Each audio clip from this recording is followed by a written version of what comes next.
My buddy Al. There's the sun. The sun is looking awesome this morning.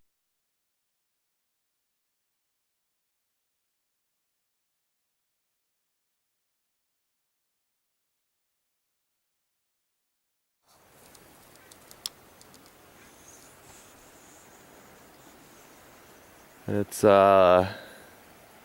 morning of September 30th. It's only a month ago that I was videotaping the bay, the water going out of the bay.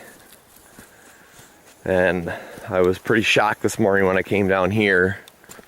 In the past 30 days, we've lost another about 8 inches of water depth, I guess. This is the same section that I was videotaping in the beginning of Great Lakes shrinking, and this was connected. This pond here was connected to the Great Lakes, Lake Michigan. And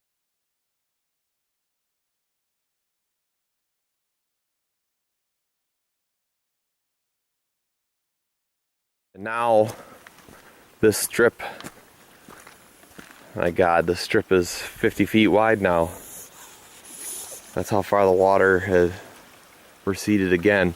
I'm going to go to that big boulder that I was using to mark the edge of the water. It was directly on the edge of the water. And I'm positive that it's now high and dry. So both of these ponds, again, I'll give you a little bit of history. I don't know how well this video is going to show up because the sun is coming up. It's only about 9 o'clock. But that shoreline there in 1990 was where the grass is. That's where the shoreline was. So in a little over 20 years, the shoreline is pulled back in excess of 100 yards. The rocks that I'm walking on here used to be the sandbar that we would swim out to, and these ponds were about 5 to 6 foot of water.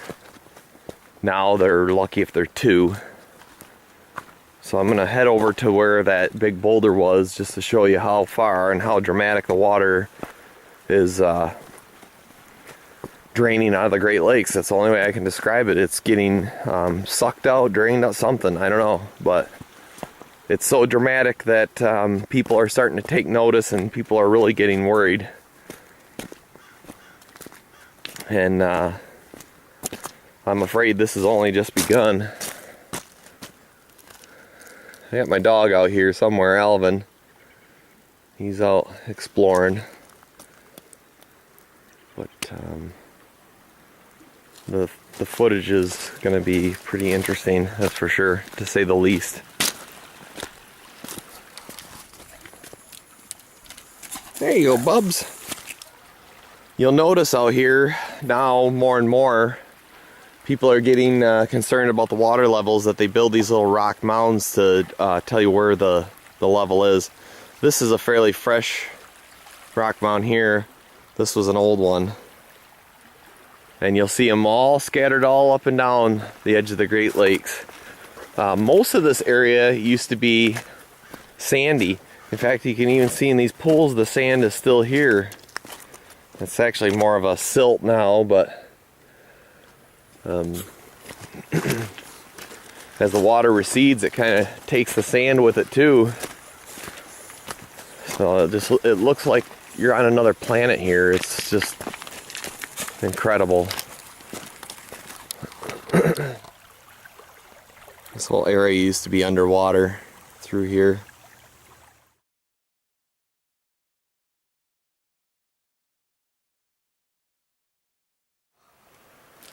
This is all freshly exposed through here in this pool. The pool is still attached right there. Oh, I'll get my finger in the right place. The pool is still attached right there. And so as the water recedes, that's where it goes out in this area. I have footage in the last video. Oh, look at that, a muskrat. That's a muskrat trail. There's a little muskrat in here, or a snake maybe even, but anyway. I have footage in the last video. This was all completely underwater. This whole area was completely underwater, including this log. And now it's completely exposed. This is what I did want to video. The spring here. I didn't put this in the last video, but the spring, the water was past my feet here to get to it. And now you can see it's a good 10 or 12 feet to the edge of the water. It's really flowing good though. This is one of these little lake springs. Okay. In my first Great Lakes video, these were the two rocks that I was going to use to mark the edge of the shoreline. And I was showing you how you know, these rocks used to be underwater and slowly they got exposed. Well, a month ago I was here, exactly. It's been exactly 1 month. The water was here. Now the water's all the way out to there. That is a solid 20 feet that the water has pulled back from this rock. There's my Alvin. A solid 20 feet. Easy. That the water is pulled back.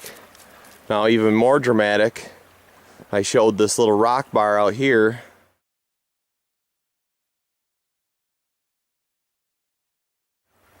And now it's extended itself another 100 or so feet. There's seagulls out there. A couple other rocks are coming more exposed.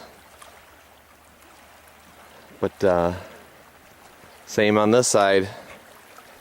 That bar is extending itself too. Eventually this will become another pool as the water continues to pull back. It's very dramatic. Here's the same spot I was showing you before. All the way around. That's the old shoreline up there with the trees.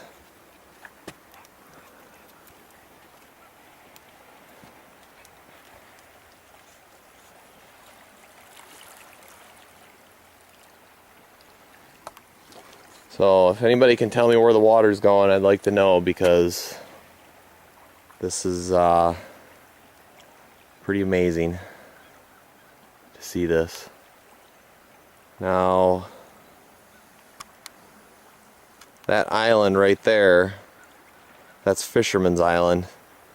You used to have to take a boat to get out to that island, but now I know you can definitely walk out to it. It doesn't look that far away, but it's actually a few miles. I'm not going to walk that far. Pretty dramatic. This was totally underwater the last time I was here. Both sides it drops off fairly quickly. Wish I would have worn my rubber boots today, but it's alright. At least the water's not cold yet. This is where those seagulls were.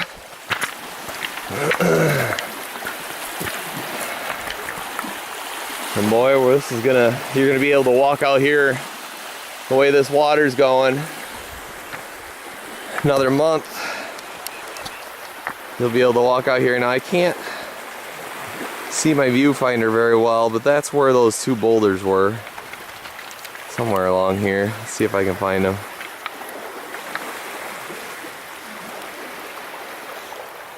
I think they're right there.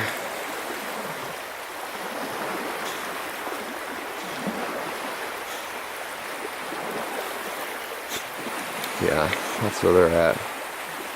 Right there. This was completely underwater though.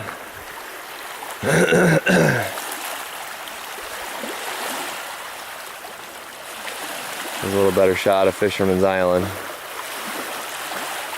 But I will be getting more footage of the lake. This is so moving so fast and so dramatic that I'm going to continue to videotape this at a couple of points where I'm familiar with the water levels.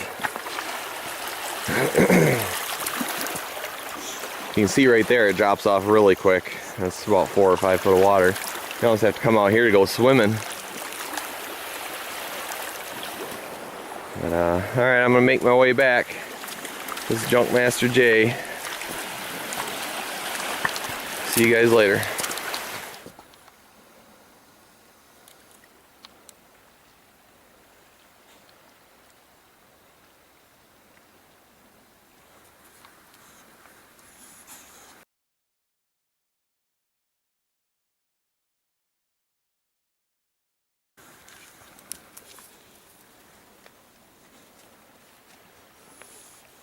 Anybody tell me where all the water's going?